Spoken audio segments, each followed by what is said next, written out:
Hey, it's John and Mike, brew-dudes.com, and we are continuing our SMaSH series. This is a single malt, single hop beer. And we brew these in small batches so we can examine and understand hop varieties. The hop variety that we are looking at today is Idaho 7. Oh, yeah. Idaho 7. So I think if you go back in our archives, or maybe just do a quick search on YouTube, you'll find a video for Idaho Gem.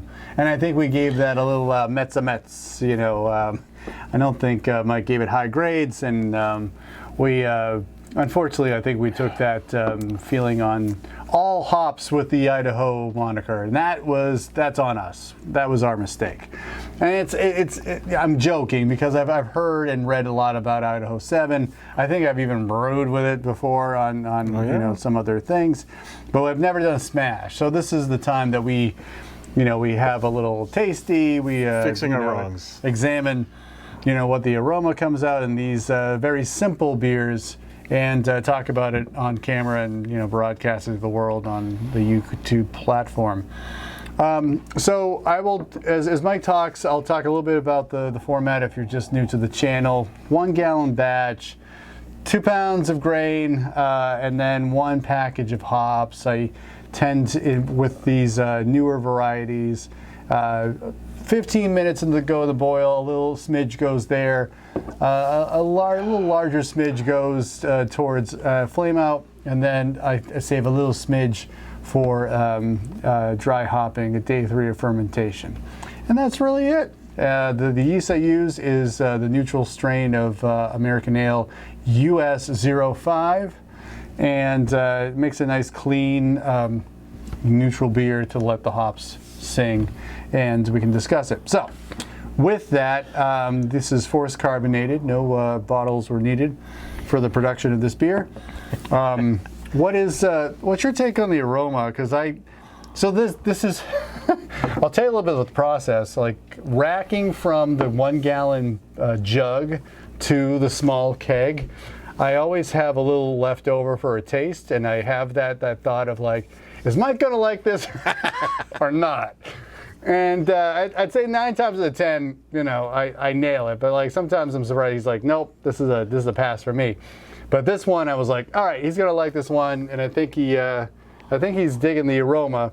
So I'm gonna let him, you know, talk about what he's tasting, and then express, you know, let's see if he matches up with what the marketing says online. If the marketing is gonna say if the marketing says what I say, then that's going to be crazy. But right before we rolled camera, I took that for a sip, and I outwardly was like, "Whoa, wow!" Yep. So I'm digging the aroma on this because it's actually really unique. The best way I can describe the aroma, and just hold on for a minute because the best way I can describe the aroma, it's a combination of pixie sticks, underripe, like green melon, and a little bit of ginger.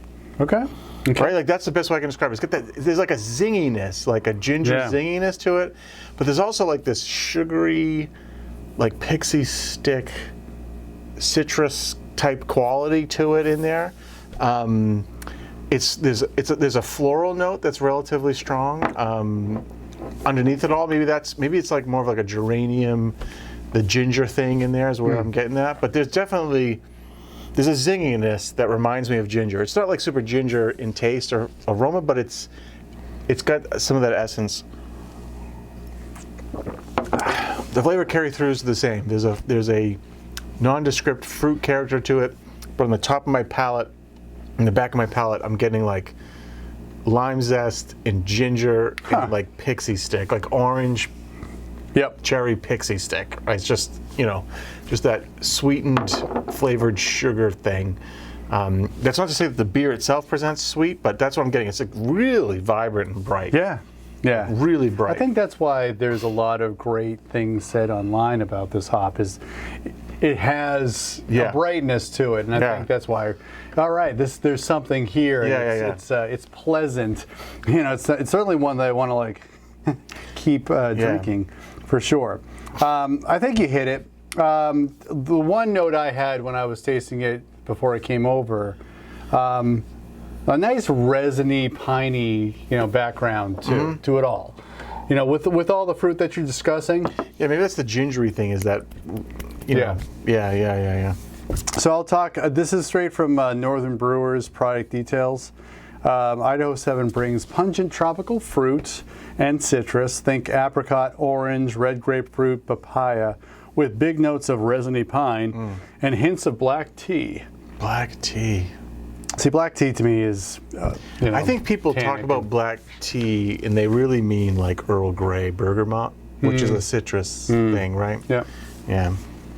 So I don't get, yeah. But you said you were talking herbal, and I think that might be something. Yeah, that's probably in there. Yeah, in that tea range.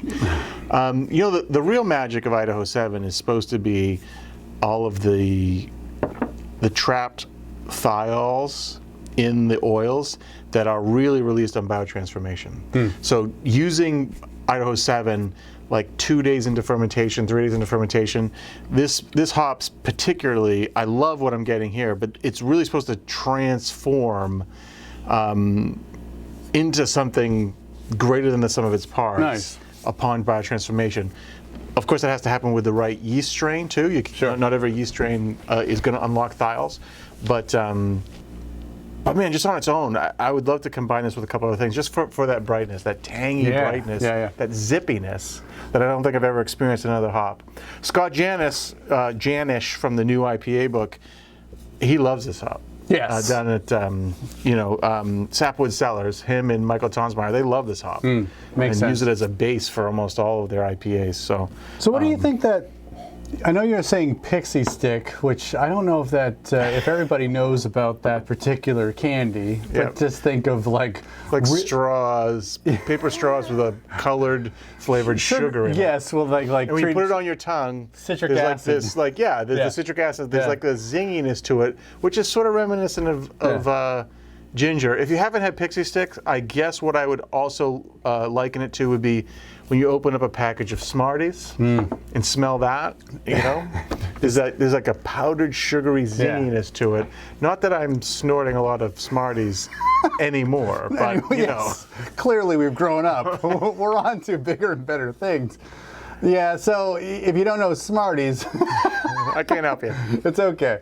It's just these sour like sour candies, powdered sugar. Yeah. I think that's kind of what it is. But I think it's the citric. I think you're picking up on the citric acid. Yeah. Type citr. Yeah, okay. yeah, definitely. Yeah. I'm trying to figure that out. But it's not like a super fruity citric acid. It really almost just is the citric acid with some other fruit notes behind it. All right. Well, if I had known all about that biotransformation stuff, I should have just put all of the hops in the packet in like a day 3 of fermentation and see what happens. But I still think there's a lot of value in just throwing this in here in a SMaSH by itself and going, okay, this is the baseline, right? And then brewing another SMaSH, but like a biotransformation SMaSH, a B SMaSH, and just see what you get. Change up the yeast strain and just. Comparing this side by side with like that would be probably pretty like an English strain or something? Yeah. Something like a London 3 or like A01, whatever, juice from Imperial that's supposed to really do it. Bring it up. Like that. There's also some new hop strains coming out from Omega that are actually genetically modified and have enzymes that specifically attack and break down these thiols. Don't tell me about genetically modified yeast. That's I know. We're going to get, We don't need to go back there. Don't watch Netflix, kids. All right, so that is the Idaho 7. Sometimes we leave the best for last. We probably should have gotten to this hop a lot earlier in our old SMaSH series, but I'm glad we got to it. So certainly one that you should be brewing with.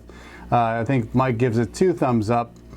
For sure, and certainly like if Scott Janish is talking about that, putting it into the actually during the fermentation, for some of those tricks that yeast can play on hops, certainly is a tip for anyone brewing those kinds of beers that rely on having some hoppy notes that are changed during the actual fermentation process. So, all right, well. Thumbs up, yes? Oh yeah, definitely, Okay, absolutely. good. Definitely warrants more playing with it. All right, cool. So I will put that on the list for sure. Thanks for watching our video. If you like it, please give us a thumbs up. Subscribe to our channel because we do this kind of thing every single week. For John and Mike, brew-dudes.com. I need more Idaho 7 SMaSH. Brew on. Cheers.